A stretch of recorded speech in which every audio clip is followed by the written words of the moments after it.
There's a story people whisper in royal circles, a story so scandalous that for years no one dared to say it out loud. They say Meghan Markle's royal rise didn't begin with a charming blind date or some innocent fairy tale romance. No. According to those who claim to have seen it all happen, her climb began in the dimly lit corners of Soho House, the private lounges, the velvet sofas, the hidden rooms where the elite sip champagne and make life-changing deals behind closed doors. For years, this tale stayed buried. No one wanted to touch it. No one wanted to be the one to reveal how Meghan was allegedly coached, introduced, and perfectly positioned for the spotlight long before Prince Harry ever looked into her eyes. But now, word from deep inside the palace says Sarah Ferguson, the Duchess herself, is ready to talk. The same Sarah who was once cast out of the royal circle, shamed by headlines, mocked by tabloids, and pushed aside, she's back. And this time, she's got something powerful to say. Insiders claim Sarah watched Meghan during those Soho House years. She saw the circles she moved in, the people she surrounded herself with, and the calculated way she climbed. And some even whisper that Fergie didn't just observe, she played a part in it. That's where Meghan's quiet panic begins. Because if Sarah Ferguson talks, the fairy tale ends. People have called Sarah every name in the book: messy, scandal-ridden, wild, unpredictable. But they forget one thing: Sarah survives. Every time the press tore her apart, she crawled back up again. Every humiliation, every downfall, she turned it into her next act. And that's why, according to royal watchers, Meghan made the biggest mistake of her life when she decided to ignore her. Sources say Meghan thought she could rise above everyone, cut ties, move forward, and leave people behind the moment she didn't need them anymore. But Fergie isn't the type you turn your back on. She's the type who remembers, the type who waits, the type who knows where the skeletons are buried. And those who've spent time with both women say something chilling. Meghan and Fergie are mirror images. Both ambitious, both hungry, both willing to climb over anyone to reach the top. But the difference? Fergie has been in this royal game for decades. Meghan has not. And now Fergie's watching her like a hawk, a woman who sees a younger version of herself and knows exactly where to strike. The whispers say Sarah Ferguson has been quietly negotiating a tell-all book. Not a gentle memoir, not a sweet diary of palace memories. A bombshell. A book that could embarrass the royals and destroy Meghan. Insiders say it's filled with untold stories about how Meghan first entered royal circles, who helped her, and what she never wanted the public to know.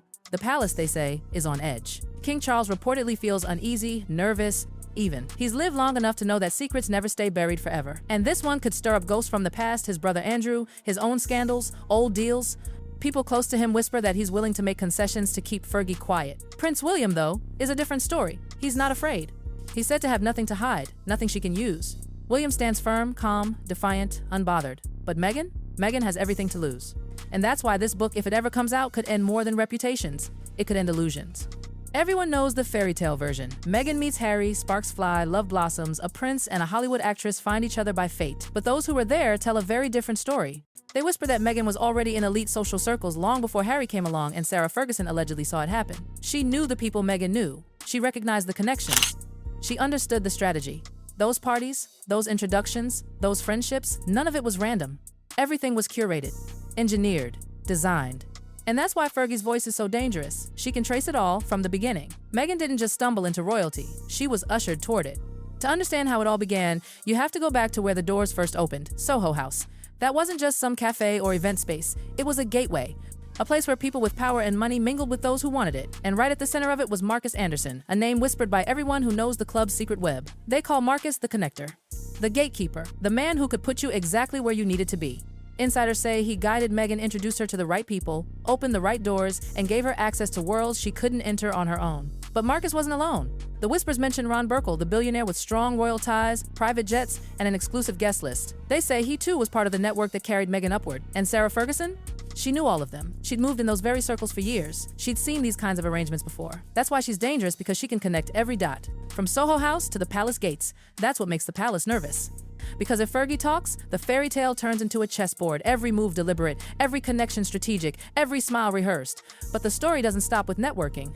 It gets painfully personal. Those close to the situation say Sarah once reached out to Meghan, not as a rival, but as a friend. She expected loyalty, maybe even gratitude. After all, they shared moments and secrets no one else knew.